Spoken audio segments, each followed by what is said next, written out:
Sir Vijayawada తూర్పులో YCP తరఫున దేవినేని అవినాష్ గారు, TDP తరఫున గద్దె రామ్మోహన్ రావు గారు పోటీ చేస్తారు. గద్దె రామ్మోహన్ రావు గారు వేస్ట్ అండి, పని చేయడు. ఆయన ఎక్కడో వస్తాడు, ఎక్కడో ఆఫీస్ పెట్టుకొని ఇక్కడ ప్రజలకు చూసుకునే అవకాశం లేదు ఆయనకి.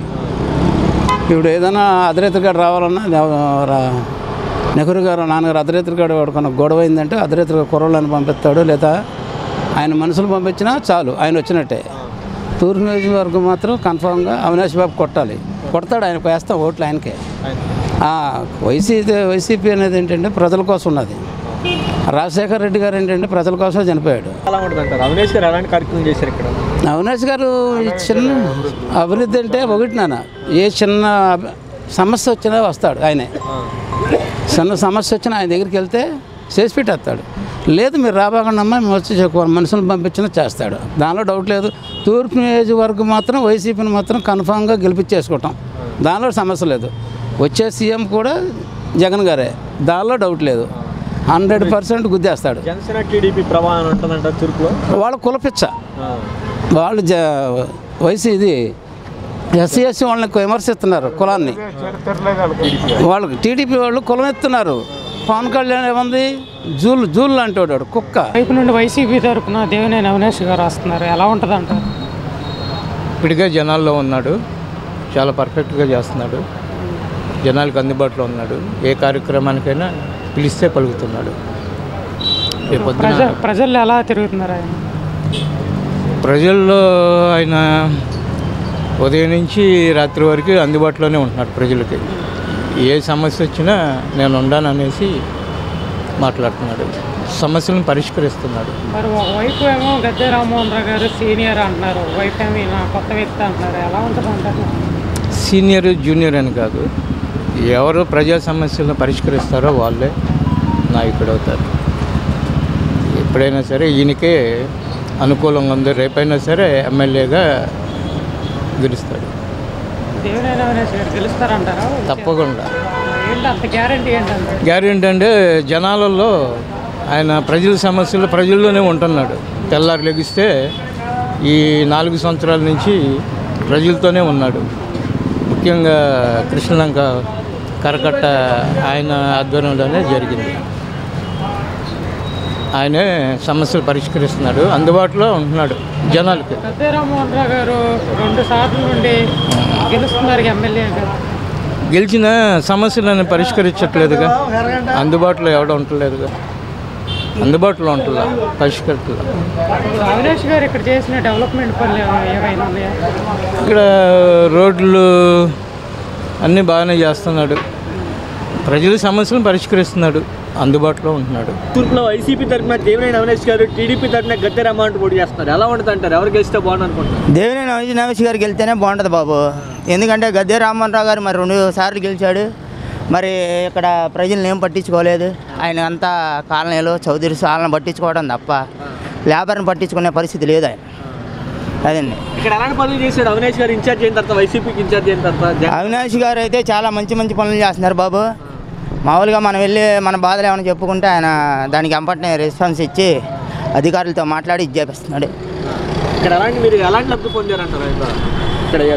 ఆయన ద్వారా మామూలుగా జగన్మోహన్ రెడ్డి గారు ఇచ్చే పథకాలన్నీ మాకు వస్తున్నాయి, మంచి పథకాలు.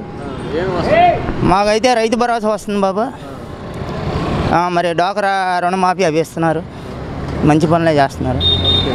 ఎవరు గెలిచే అవకాశం? దేవినేని అవినాష్ గారే గెలవాలని మేము కోరుకుంటున్నాం. తూర్పులో విజయవాడ తూర్పులో దేవినేని అవినాష్ గారు ఎందుకు కావాలంటే ఏం చెప్తారు? ఆయన గారు మంచి పనులు అభివృద్ధి చేస్తారు కాబట్టి. దేవినేని అవినాష్ గారు, టీడీపీ తరఫున గద్దె రామ్మోహన్ రావు పోటీ చేస్తున్నారు, ఎవరు గెలుస్తున్నారు? అవినాష్ గెలిస్తేనే బాగుంటుంది. మాకు ఫస్ట్ నుంచి ఆయనే మాకు పని చేసినా చెప్పినా ఆయన మీద నమ్మకం, చేస్తాడు కాబట్టి రేపని చేస్తాడు నమ్మకం మీద ఆయనకి మాకు. ఇక్కడ పనులు చేశారు ఆయన? చేశారు, వాటర్ లేదు వాటర్ వేసాడు, డ్రైనేజ్ డ్రైనేజ్ చేశాడు. బాగానే ఉంది, వాళ్ళ నాన్నగారి మీద పర్వాలా. వస్తామంటారా ఇక్కడికి? వస్తారు.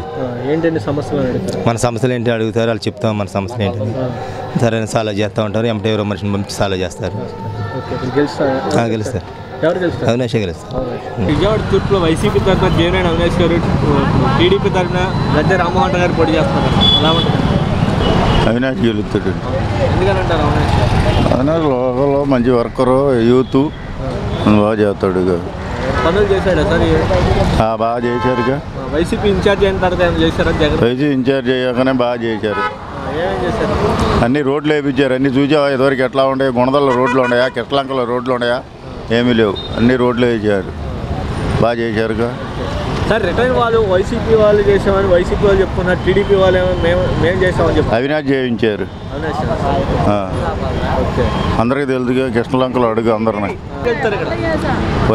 వైఎస్ఆర్సీపీ గెలిచిద్దని చెప్పాను. అవినాష్ గెలుస్తాడు. ఎవరో గెలవరు, అవినాష్ తప్ప. విజయవాడ తూర్పులో వైసీపీ తరఫున దేవినేని అవినాష్ గారు, టీడీపీ తరఫున గద్దె రామ్మోహన్ రావు గారు పోటీ చేస్తున్నారు కదా, ఎవరికి ఇష్టం బాగున్నారు? అభిలాష్ గారు బాగానే చేస్తున్నాడు. ఇక్కడ చాలా అడిగిన వాళ్ళకి లేదనకుండా అవన్నీ చేస్తున్నాడు బాగానే. కానీ మరి నేను పనులు చేశారా ఇక్కడికి? వైసీపీకి వెళ్తుందేమో అని నేను అనుకుంటున్నాను. ఇక్కడ కూడా వస్తామంటారా ఆయన అవినాష్ గారు? వస్తారు. ఇంటింటి తిరుగుతారా? ఏంటంటే సమస్యలు అడుగుతారా? సమస్యలు అడుగుతారు. ఎవరికి సమస్య వాళ్ళు చెప్తూ ఉంటారు.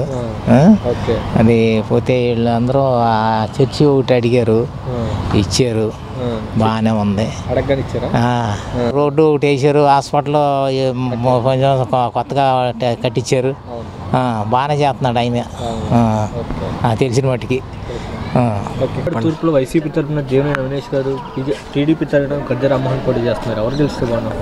ఈసారి ఎలక్షన్ కొంచెం గట్టిగానే ఉంది బాబు పోటీ. మరి ఈసారి ఎందుకంటే ఎప్పుడు గద్దె రామ్మోహన్ రావు గారే రూల్ చేస్తున్నారు తూర్పు నియోజకవర్గానికి. ఈరోజు ఎలక్షన్లో మరి ప్రజలు చాలామంది ఆవేశంతోనే ఉన్నారు. ఎలక్షన్ల మటుకి ఎప్పుడు జరగని విధంగా జరుగుతాయి. ఈసారి మటుకి ఎవరు గెలుస్తారన్నది అంచనా కూడా వేయలేకపోతున్నారు. ఎవరు గెలిస్తే బాగుంటుందంటే అవినాష్ వస్తేనే బాగుంటుంది బాబు. అవినాష్ గారు యూత్ కాబట్టి ఇప్పుడు ఇంటింటికి వచ్చి సమస్యలు తెలుసుకోవడం అవన్నీ చేస్తున్నారు. డబ్బులు పంచటాలు అలాంటివి కూడా ఇక్కడ జరగవు. ఇక్కడ అభిమానం మీద ఓటేస్తామే కానీ రూపాయి తీసుకునే వాళ్ళు ఎవరూ లేరు. మామూలుగా మహా ఇస్తే ఎంత ఇస్తారు? 1000-2000కి ఎవరు ఆశపడేవాళ్ళు లేరు ఈ రోజుల్లో. కష్టంతోనే బతికేవాళ్ళు అందరూ. మహా అయితే 1000-2000 2 రోజులు పనికి వెళ్తే వస్తున్నాయి అంటున్నారు. అలాంటప్పుడు ఆ డబ్బులు మాకెందుకు తీసుకెళ్ళిపోవడానికి కూడా పోయిన ఎలక్షన్లు కూడా అలాగే అన్నారు. అభిమానం కొద్దే ఓటేశారు. అది ఈసారి తిరుగుతారు. ఇంటింటికి వచ్చారు. మీటింగ్ కూడా పెడతామని చెప్పారు. చేపించారు బాబు, చేపించారు. పనులు చేయకుండా మొత్తం చేపించారు. కాలువలే చేపించారు. అడిగిన ప్రతిదానికి కూడా ఈ డివిజన్కి కార్పొరేటర్ 2 డివిజన్ల కింద చేయలింది. కల్పాల అంబేద్కరే కానీ ప్రవళిక గారే కానీ ఎమ్మెల్యే స్పందించి ఏది కావాలని చేస్తున్నారు. బాగానే ఉంది. అలాగే ఇప్పుడు ఎమ్మెల్యేగా ఇప్పుడు వాళ్ళ నాన్నగారు మినిస్టర్ అయ్యారు. ఆ మినిస్ట్రీ చేశారు. అన్నీ బాగానే చేశారు. ఇప్పుడు ఇక్కడ ఉంటున్నాం అంటే మరి నెహ్రూ గారి పుణ్యమే మేమంతా. అది ఇప్పుడు అవినాష్ బాబు వస్తే ఇప్పుడు వైఎస్ గారు తరఫున జగన్మోహన్ రెడ్డి గారు ఎలా నిలబడ్డారో ఇప్పుడు అదేవిధంగా నెహ్రూ గారి తరఫున మాకు అండగా అవినాష్ బాబు గారు నిలబడ్డారు. అది ఆయన వస్తేనే